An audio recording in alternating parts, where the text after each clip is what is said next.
Thank you very much. All right. At this point, I'd like to introduce Shashini Ranabahu, a PhD student from Massey University. Her PhD is on community mobility, vulnerability, and resilience to floods, a systems-based approach. Before coming to New Zealand, Shashini worked as a lecturer attached to the Department of Geography, the University of Colombo. Her main interests include geographical information systems applications and system dynamics applications in climate change and disaster issues. Shashini, over to you. Thank you, Jessica. And thank you, Ivan, for introducing me to this group.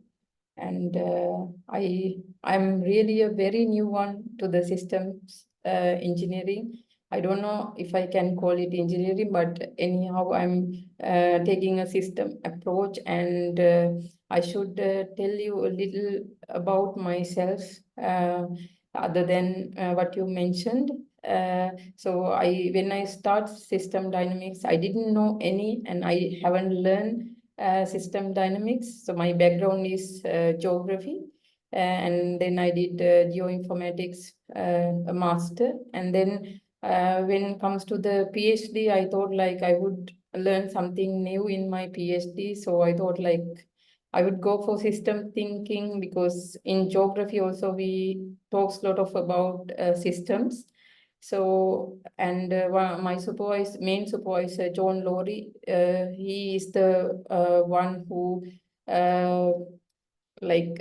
mentioned about system thinking at the very beginning. And then I thought I would take that challenge and try to learn that.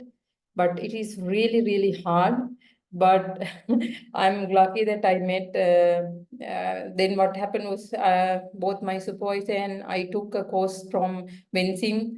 For nearly about 4 months. And then when I was trying to apply system dynamics in my research, I luckily found Ivan from Policy Dynamics Canada through the System Dynamics Society. And I'm really grateful to him because he could save me. And I really appreciate his help towards my work.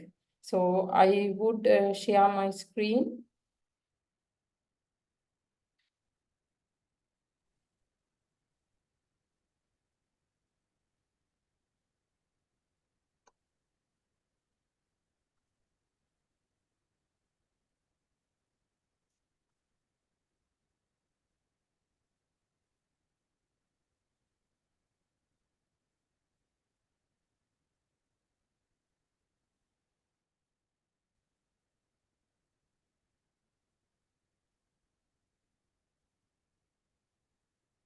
Hi, Jessica, can you see my screen? Is that the presenter view or the... That's the presenter view. Okay, so...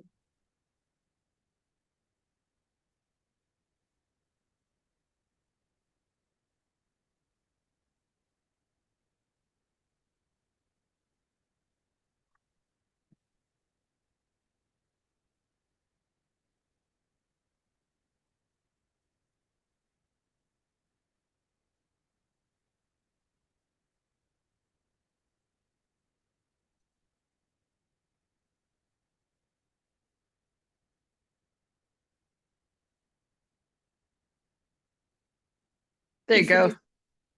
Yeah. Sorry for the time.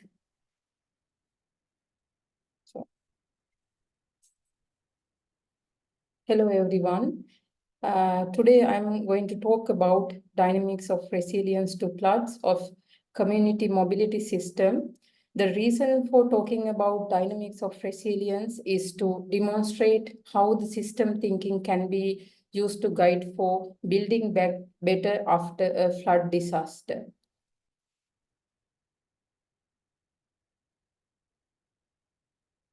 As you all know, I'm a PhD student, as I introduced you earlier, and today's talk is based on a part of my PhD thesis. And he is my main supervisor, John Lowry, co-supervisor Imran Muhammad, and system dynamics mentor, Ivan Taylor. I must acknowledge all of their support to the content that I am presenting today. Especially Ivan, who introduced me to this group, helped me with system dynamic modeling a lot. Thank you very much, everyone. Moving to the content of the presentation today, I will first introduce the study, then I will briefly talk about how we did this study, and thirdly, I will present the results, discussing the outcomes of the study, and lastly, I will present some concluding remarks. Moving to the introduction, let me first show you some pictures of floods in Sri Lanka. This image is from 2016 flood event in Kaduwela urban area in Sri Lanka, Western province. And this is from the flood in Kaduwela Kaduwela, the same area in 2017. And again in 2021, the same area was flooded. Why the same community is repeatedly flooded? Can't we learn from our previous experiences to build back better to face the subsequent events? Even though the United Nations Sendai framework mentions that disaster recovery is an opportunity to build back better, the recurrent disaster impacts reported in the same community leave a question of why recovery often fails to build back better. The literature supports recovery is the most complex phase of the disaster, and its complexity itself is a barrier to recovering better and sustainably. That's why most recovery actions consider only recovering from the current disastrous impacts, but not about how to recover in a way to reduce risk in subsequent disasters. Therefore, this study aims to demonstrate how the system can be built back better by applying system thinking, taking Kaduwela urban area in the western province of Sri Lanka as a case study. You can see the location of Kaduwela close to Colombo in the western province in Sri Lanka, and this blue line shows in the map. So that's the flooded area in the study area which we have selected. Why system thinking? First, if we take communities mobility, which can be defined as the movement of people from place to place, which is also a socio-economic and cultural phenomenon, it is very complex and chaotic as it is connected to the origins, destinations, travel purposes, roads, and travel modes, in particular, the community, which is also a very complicated component of the system dealing with mobility. If we consider community mobility as a system, it's made from several components interacting, interrelated, or interdependent, forming a complex whole, which is ultimately the community mobility. From these definitions itself, we understand the complexity lying behind the system. If then, how to understand this complexity is a question. Understanding the system elements and their interactions, dynamic behavior help us unravel the complexity, which we can do through system thinking. In this study, we try to conceptualize the model of dynamic resilience of the community mobility based on the system's performance over the time. Adapting from Van et al. 2018, this behavior over graph attempts to show systems resilience to a disaster. With the disaster, system performance goes down, which we call the size of the disruption, which you can see from the red lines. And then the system starts recovering, and from the blue line, we show the speed of recovery. And the reducing the size of the disruption and decreasing the speed of the recovery time are the targeted areas in this model that we try to consider as interventions that can be used to guide build back better for facing subsequent hazards. In other words, according to Mani 2014, we are trying to tell some plausible stories about future potential states guiding to building back better. now let me talk about how we did this study. This study consists of mainly three steps. First, we mapped the system elements and interactions with the participation of the local community in the area using fuzzy cognitive approach. And basically we identified the initial system components and initial system interactions as perceived by the local people. And then we developed a causal loop diagram to rectify causal structure and the feedback based on the inputs given by the people, and then we further developed that causal loop diagram based on the literature. And we also evaluated the causal loop diagram with experts. Here you see the community mobility system consists of several subsystems like flood water, road infrastructure, transit, school recovery and household recovery, workplace. So likewise, so it's a combination of several subsystems. And then we developed, as the third step, we developed stock flow modeling, stock flow diagrams to simulate for causal dynamics. And we tested what if scenarios based on the reference modes we developed, and then those reference modes or the simulation results were validated with the participation of 3 local people and 1 expert. To move into the results and discussion section, out of all submodels, I will take few submodels to show how system thinking works for our application. This is the flood model, and you can see the flood stock, which depend on 2 flows, flood inflow and drainage. And flood inflow is determined based on the river drainage, river discharge overflow and the flood rate due to the rain. And on the other side, drainage is determined based on time to drain. And time to drain is a factor of vulnerability of the drainage system, how we define it as a factor of water drainage capacity and the physical sensitivity of the drainage. And I assume that you will find these names little bit different and hard to understand, but these are indicators that we will, at this point, we assume that they are equal to 1, and they range from 0 to 2, and we can increase or decrease the level, current level, to see what will happen if we reduce or increase the amount of, or if we change the indicators.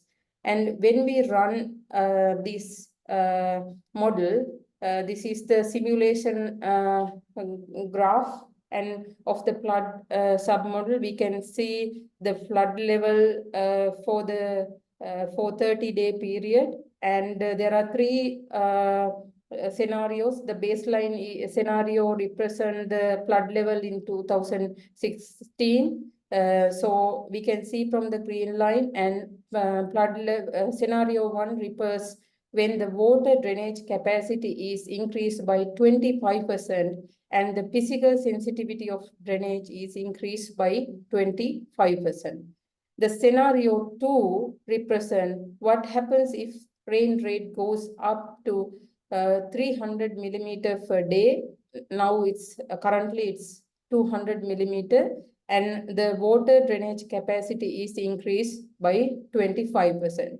In such a case, the flood level exceeds the baseline scenario. We can see here this is the baseline, and we can see the flood level exceeds the baseline scenario because of the higher higher rainfall. However, in this scenario, flood is drained slightly faster than the baseline scenario. This shows that even though extreme rainfall is beyond our control, increase in drainage capacity is practical approach is a practical approach to reducing flood impact. These two example scenarios demonstrate how different interventions can effectively improve the situation in this area before another flood strike the same community. And if we take another example, road submodel, we see the roads availability is determined based on the roads flooding and roads reopening. Roads flooding is determined based on the flooding rate, which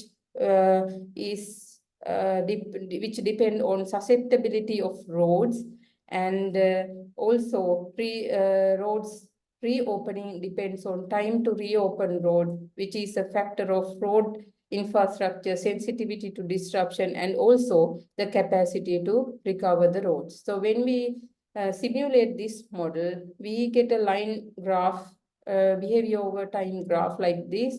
And similarly, we have three scenarios, baseline scenario and two other scenarios. The baseline is again for 2016 flood, and scenario 1 refers to when the external road recovery resources are increased by 20%, 25%, and the road sector institutional sensitivity decreases by 25%. The scenario 2 indicates the 25% decrease of both the road sector institutional sensitivity and the physical sensitivity of the road infrastructure. We can see that both the scenarios are favorable compared to the baseline because those interventions can possibly reduce the disruption and the recovery time. In comparison, scenario 2 seems to be much more effective intervention. The physical here you can see those two scenarios, and which shows better compared to the baseline scenario. In terms of roads recovery, this suggests that strengthening road institution is more effective. Why? Road institutional capacity determines both the road susceptibility to disruption and recoverability. In most of the other works, most of the other works focuses on improving only the infrastructure aspect of the road system. However, this study is slightly differently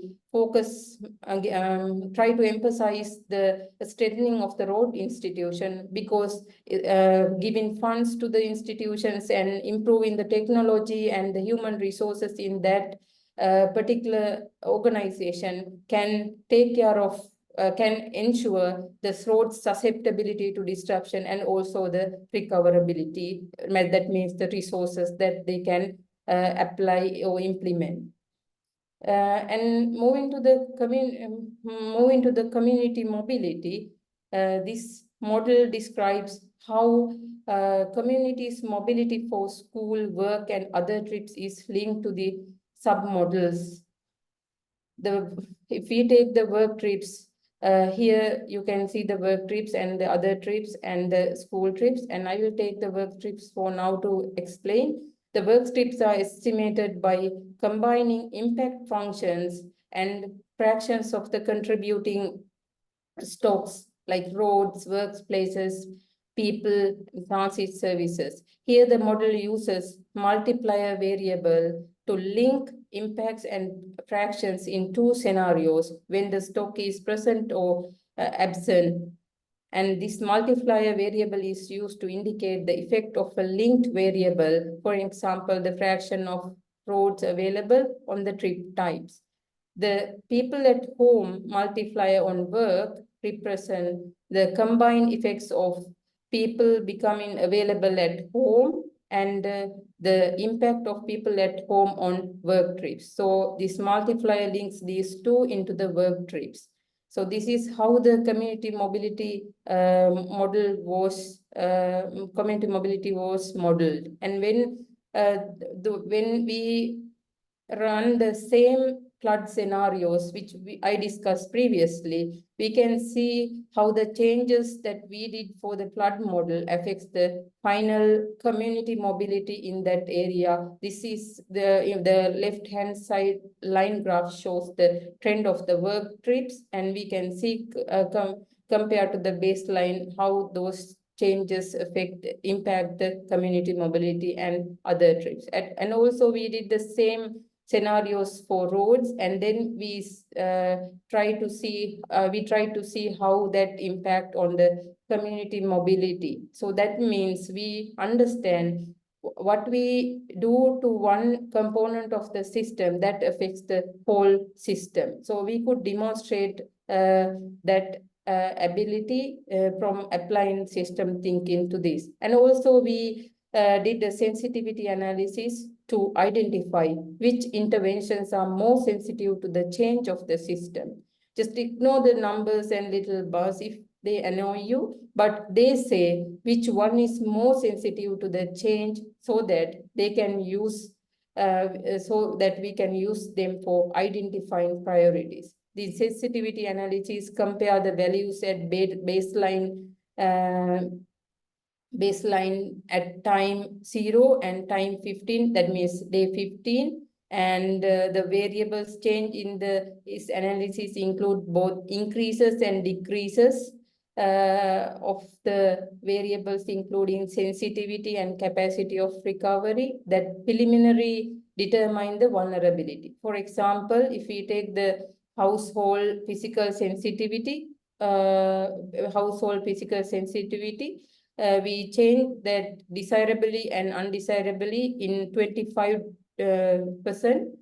The values of the baseline scenario, flood level, roads available, workplaces open. So on day 15 related to each change are tabulated to show how such stocks and variables are changed with the changes in the variables shown in the first column.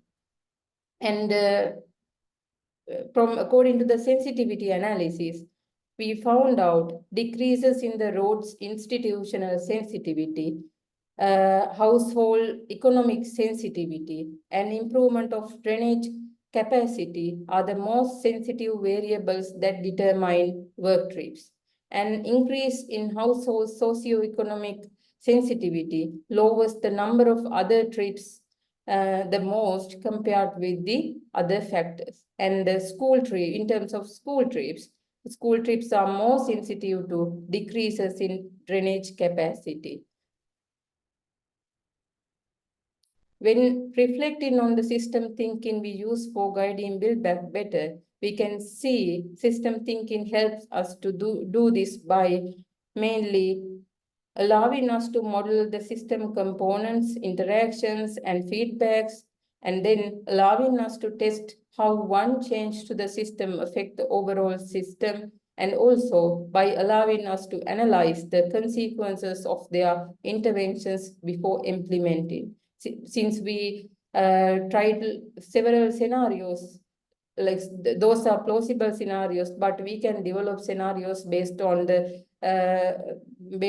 what's going on, and another based on another scientific background. But when we apply those, when we try to run those scenarios and see, we can see whether that intervention works better or which one is the most effective one. So in that case, in that way, we can find out which one out of all the interventions, which one is better intervention to implement to the system before the next disastrous event strikes the community.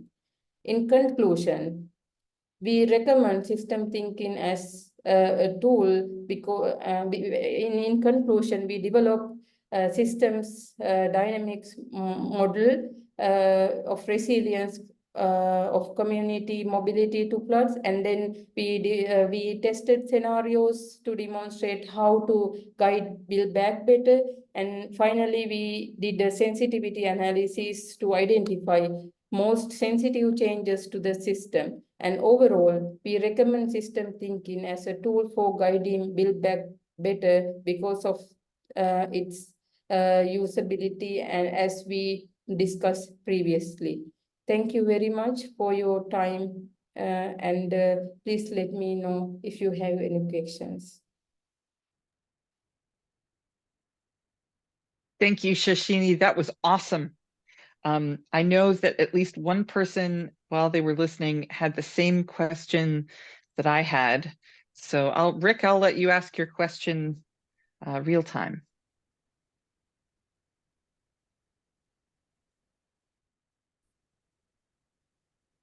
Hi, and congratulations on your thesis. It looks like quite an interesting process, and one that's obviously quite near and dear to your heart as well, which always makes it a lot easier to work on.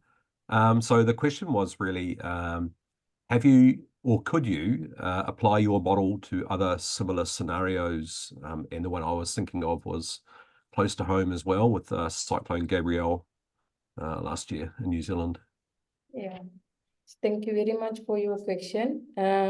So we can use this approach, but we have to be very cautious about the variables that we have used in this model, because we have these variables that we use for this model are really content specific. That means the local people itself develop how the system works and how the help systems and how they react, they recover are different from community to community. So but this so we can apply this we can apply this approach to the floods in New Zealand, but we have to be very careful about the inputs. So we can do same process like we can do systems mapping approach with the participation of people, and then we can discuss about and also like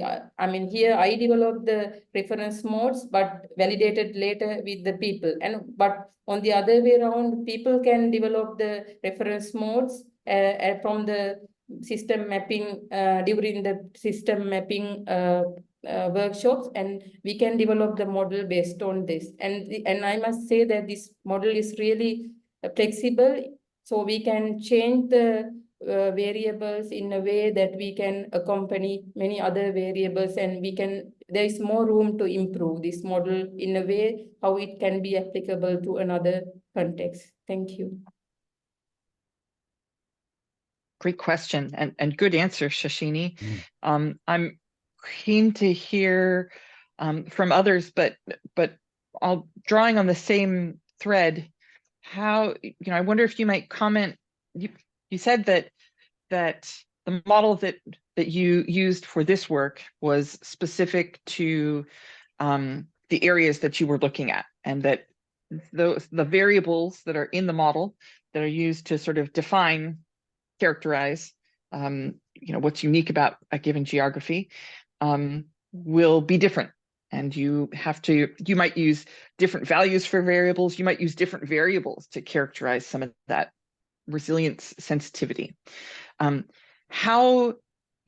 at the same time, there's something to be said for having a broad strokes, sort of a general model. So I wonder if you might comment on where you see how thoroughly characterized does something need to be in order for this model to bring value to decision makers, policymakers, planners, the kinds of people and organizations that would be able to influence the way that cities or towns or infrastructure is designed. So at this level, so this is even like for an example, I'll show you. I will go to a slide here. Okay. Here, if you take the roads model, submodel, here we see the physical sensitivity of road infrastructure. So that can be related to this country or whatever the country. So no matter what it is called, or you can differently label it. but I mean, at this point, we consider it's the current level as 1, but we can develop these indicators based on the real, like for an example, the physical sensitivity of road infrastructure can be based on the road grade or the road materials. So likewise, we can further improve this to a very complete model.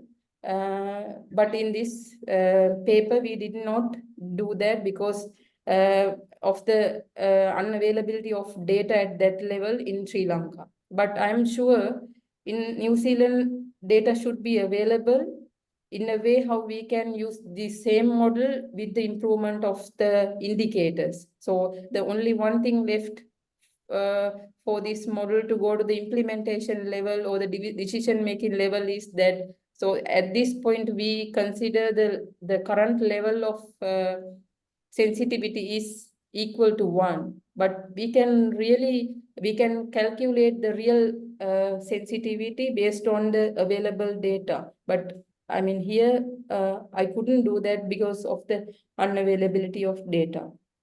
And I don't know if that's the question that you were trying to ask.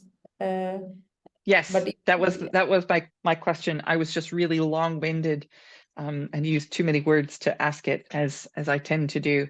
We're probably got enough time for one more question. I have a question if nobody else does. yeah. Somewhat related to that, and apologies if I missed it in your talk. The concern I always have with the sort of system dynamics modeling is how do you validate these sorts of models? There's obviously a lot of variables have gone into this that you've made a best guess at. But unfortunately, you can't really just go and flood an area and see what happens and compare that to your model output. Has there anything that you've been able to do to look at the previous, like run a model of how the flooding happened previously and compare the output from your model against that, or are you reusing the information from the previous flooding to set up your model, and therefore that wouldn't be a sensible validation? Yeah, so that is another part, like we validated reference modes, like only the baseline case. So that was, as you mentioned, like 2016 flood was the disastrous flood that have ever affected in that large disastrous manner in that area. So we considered that as one of the so we ask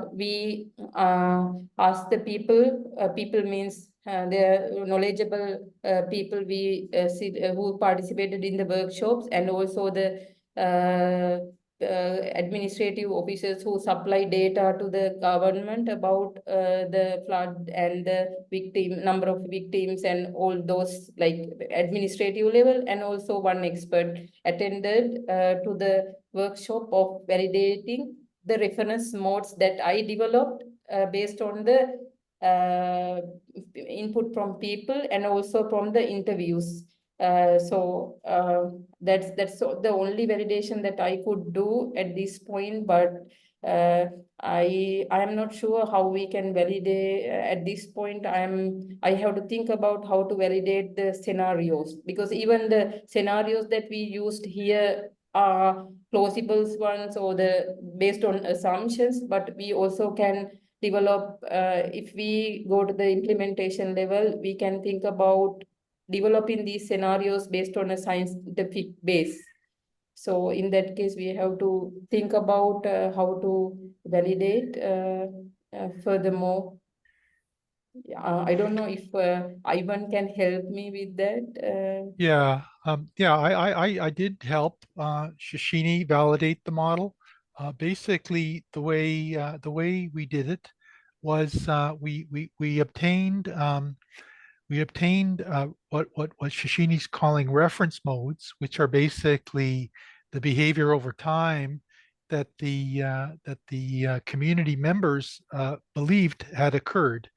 And then what we did was we used statistical methods to try to match the model to the reference modes that the community members observed.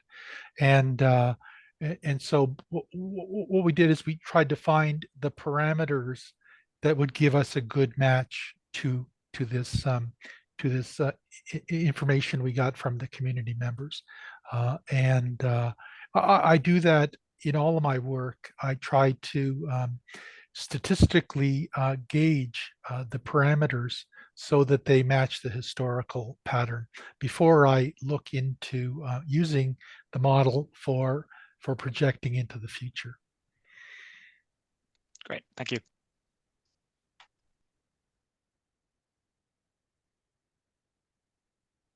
Any other final questions?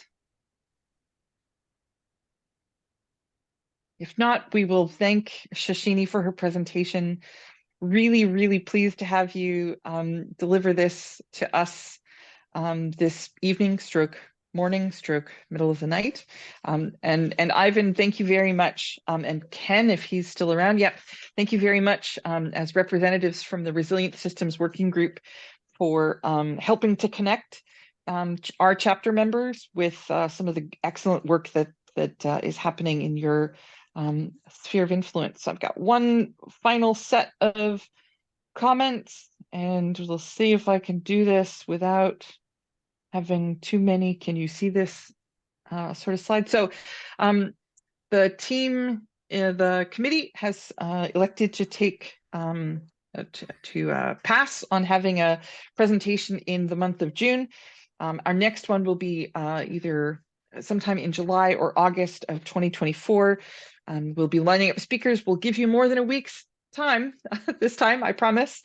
With that, as always, thank you very much for your attention. Thank you very much for your support and participation. One final plug for the systems engineering in SE and NZ survey that's open now, available. We want to hear from you. If you're on this phone call, we want to hear from you. So we hope that you'll take a few minutes and share your thoughts, and we'll see everybody next time.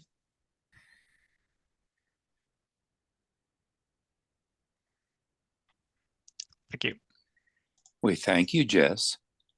Oh, you're most welcome. I'll stop the recording here.